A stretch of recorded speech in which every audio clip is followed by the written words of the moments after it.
Hey guys, like I said, I'm doing another review, right after the last one, which was Kaiser Belial. This one's gonna be a tad bit more thorough, just because I kind of have a lot to say about this one, because it actually is a really nice figure, and I don't feel like rushing. So, as you can tell, this is the S.H.Monsterarts SpaceGodzilla. I really like this, just starting off the map before I even get in a review. I really like this figure. It's really good. I think this was about, I think this might have been the, I'll probably be corrected, maybe fourth one out? I think fourth or fifth one out, I believe, after the initial release, but, yeah, I think it might have been. But anyways, let's get right into the figure right now. First, I'll just get its box out of the way. The box, I'm actually really surprised at their design choice. It's purple. SpaceGodzilla's not purple, really. No, he's not, really. He has some on him, but... yeah, I don't know what their choice was on that, but I kind of like it. Nice picture of him on the front. They do a cool thing. They did the same with Godzilla. They put, his name right there and a little design. They've been doing it with a lot of the other ones now. I haven't gotten the big guys yet, like crap, wait, hold on. I'm getting way ahead of myself. Those guys aren't even out yet. With Destroya and King Ghidorah, those boxes are huge from what I've seen. I haven't picked those guys up yet. I might get into that a little bit near the end. I'm actually supposed to be getting Mechagodzilla in soon because I found out that Toys R Us, for some bizarre reason, is carrying S.H.Monsterarts as of now. I swear to God, that's true. They have them. Anyways, moving on. On the corner right here, they have SpaceGodzilla. Right there, the figure, his chest, which I think is like a screenshot from a movie. Name at the top. I like the little chrome crystal-y design. You can see that. His name in Japanese at the bottom. Just a nice little detail. I thought that was nice. On the back, the production stills for the figure before it came out. Still can't read the thing. My friend who knows Japanese, I think that's like a brief plot summary of the movie, and I think these are about the artist, I think. Or the sculptor, something like that. Someone will tell me. But those are the production stills of the figure. That's about it. Then his name on the side like that. That's about it for that. But again, I really like the box. Really digging it. Really liking the purple. Yeah, the boxes have been actually really cool from what I've seen. I really dig this one though. Anyways, moving on to the most important part. SpaceGodzilla himself. This guy, really awesome. As you know, obviously, he's Godzilla, basically, from outer space.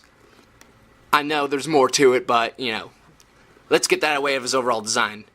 But, he's aside from just, like, what they could have done, which some companies do when they do, like, another version of a similar character, like Godzilla example, they would just repaint the Godzilla thing and add all this crap to them, you know. I've seen it done before with certain figures, like, they just add a bunch of stuff that was previously on the figure, doesn't change anything much.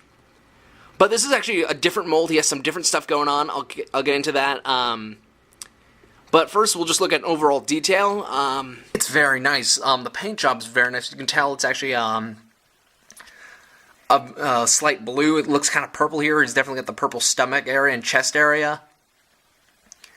Very nice. The crystals are intensely white. I kind of wish I didn't have like a white background, but I can't help that. But he's got that. He's got a lot of the little details like that stuff growing on part of his shoulder. I'm pretty sure that's in the movie. But there's that. Just his claws look nice. All the parts that are white kind of have this nice detail to it. They bother putting like the little like veins or whatever you want to call those kind of sticking out. Because I guess they're not actual nail. I think those are diamond also. I think, but I'm not entirely sure. But just a level of detail they really put in. There's some translucent parts, like his head right there, his little crest. That's translucent. These are so translucent you really can't tell. You really gotta shine a light through them to really get that full effect. Let's even get a shot of his face. They did a nice job on the face. They did a good interior work of the mouth. See if I can get inside there. You can't really tell, but Yeah, there you go. Like, the teeth are actually, like, there. They're not painted on teeth. They're actually road teeth, which look nice. He's got his tusks on the side of his face. His face looks good, too. He's not, like, cross-eyed or crooked-eyed like Godzilla was. He doesn't really have that weird jaw going on. But overall, nice face detail. I really enjoyed that. His back spines. Now, this was an impressive detail. They did a great job recreating how that looked in the film. Doesn't have that weird separation issue, which I think the Bandai figure had, which was, I think his back spike was, like, pointed upwards, and his bottom spike was pointed downwards. Just, like, a really bizarre thing, but they fixed that. It doesn't hinder the figure at all, doesn't wreck the tail movement, which, by the way, he has a massive tail. It's actually, I think it's longer than the box. I'll maybe figure that out later. But very nice detail, nicely sculpted, individual spiking right there. Gets kind of, they look like they kind of just got a little lazy near the end. Not as much paint work there. The tip of the tail actually looks really nice. By individualizing all these little spikes, nice detail on that. It kind of rotates, not really, but it's still very nice. I'll get on to the articulation. Articulation-wise, he actually moves a lot smoother compared to Godzilla. Only thing that hinders him, which is kind of obvious, is he can't move his arms that far upward. Surprisingly, he can move them this far, but, you know, obviously because of these, he can't move them all the way up. But that aside, he still has full good range right here. It's a lot smoother than Godzilla, I think. But that's just me. You might like the Godzilla joint a little better. His head joint, similar to Godzilla's. One issue that I've noticed figure had, my friend brought it up to me right before I bought it. But don't pull his head. He can't do that like nice swimming position that Godzilla can. I tried. His head will pop out. It doesn't break. It just pops out. That's a little annoying, but that's about it. But he's got the same articulation in his head. Slightly smoother, I think. Just keep that in mind about his neck, that it will pop out, so don't be alarmed. You can just pop it right back in. He's got the movable jaw. It's not as crooked as Godzilla's. Like, it goes right to his jawline right there. It doesn't, you know, crook off to the side. Legs, they actually did really well. They gave him a lot of leg motion. He actually raises his leg pretty high up, and it's smooth. It's not like his joints loose, it's just smooth. You can bend them all the way down. I think it's because they might have improved the knee joint. If you can kind of see there, it's kind of like wiggly around here. And that might be an error, but I think that's to allow smoother motion so you can actually like put them in a cool pose. I like that they did that. It's very nice, but like I said, it's limited just to, you can kind of move them back, you can do that, but overall, like, you don't expect much movement from the legs in a Godzilla character, because they didn't really do that in the movies, but it's still nice to have if you ever want to, like, battle pose him. Articulation tail. Tails are always the best. This is probably one of the best things S.H.Monsterarts always have. This one, I figured out why they have, like, the weird section right here. I think that's just so this thing can move. This thing can move a variety of poses, same as Godzilla. It's a little bendy right here, so you can kind of, like, make it all twisty like that. Overall, very nice. Moves smoothly like that. There's not much else articulation-wise. I'm going to get on to his accessories. The accessories are as follows. The diamond base, which is okay. They're more silver than they should be.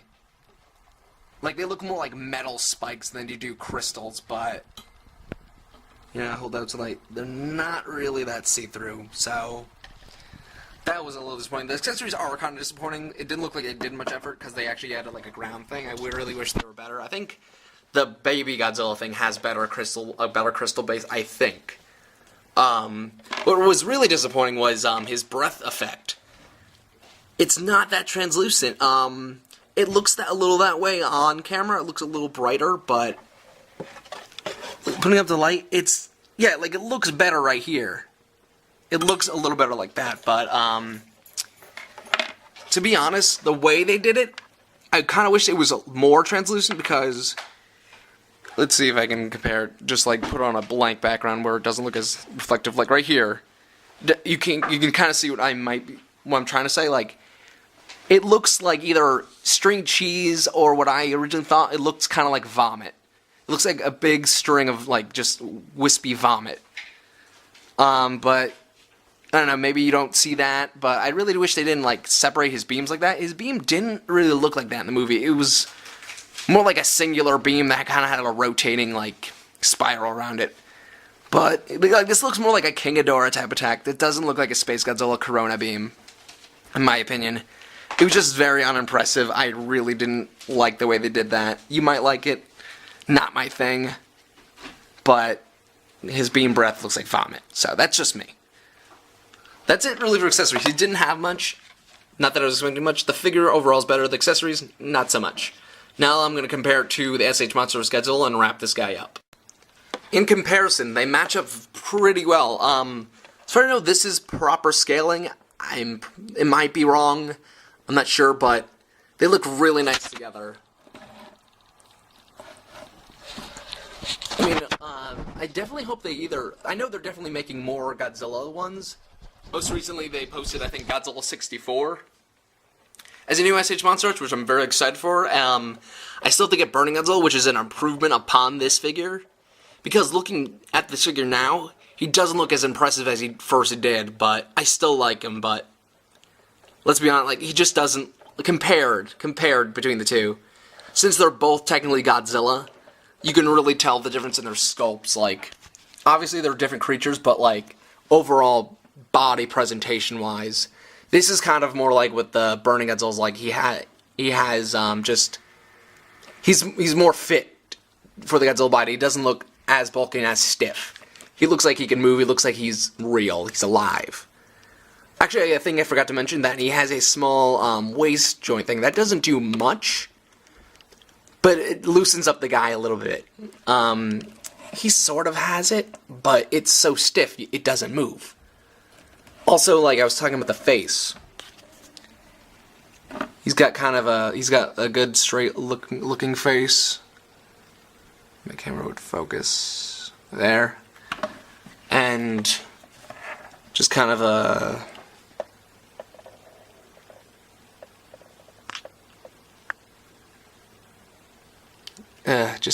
gross face. I don't know, it just doesn't look right. I don't know if they messed up the mold or if they based it on a suit or something, but, like, his eyes straight and then his eyes, like, shot out where it's just awkward. But luckily the newest figure, I think, fixed that. But they look very nice together. Like, overall, I would say definitely pick up SpaceGodzilla. In terms of overall problems that a lot of the S.H.Monsterarts have, in certain cases, he's had the least amount of problems from what I've heard. He's definitely worth picking up. He's about the same price as Godzilla, but I think about $80, I think, $80, maybe plus shipping.